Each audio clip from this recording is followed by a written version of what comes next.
Olá, seja bem-vindo a mais uma aula, né, aqui de xadrez para bem principiantes, né?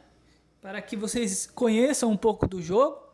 E hoje nós vamos falar sobre o movimento do bispo no jogo de xadrez.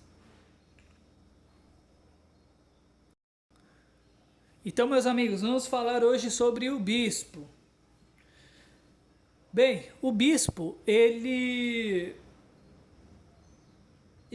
se movimenta da seguinte maneira no tabuleiro. Ele se movimenta na diagonal. Então vamos explicar aqui. Está vendo esse bispo negro? Ele sempre vai se movimentar nas diagonais no tabuleiro. Ele se movimenta na diagonal. Tá? Então, por exemplo, aqui nós temos a diagonal de H1 até A8.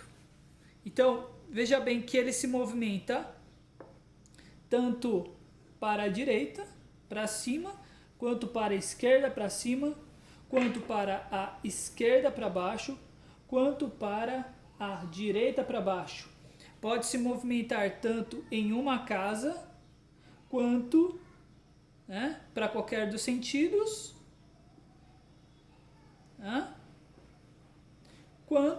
quantas casas ele bem entender. 2 casas, sempre nesse sentido aqui, ok? O detalhe é que o bispo, ele não se movimenta como a torre, no sentido vertical e horizontal. Ele não se movimenta, ele se movimenta nas diagonais. E ele sempre, por exemplo, um bispo branco, em que ele está na casa escura, ele sempre vai se movimentar nas casas escuras. Então, sempre o movimento dele vai ser nas casas escuras na diagonal. Ele nunca estará na casa clara. Então, o bispo de casas escuras, ele ficará nas casas escuras. E o bispo de casas claras, ele vai ficar nas casas claras. No jogo de xadrez, para cada um dos times, existem 2 bispos.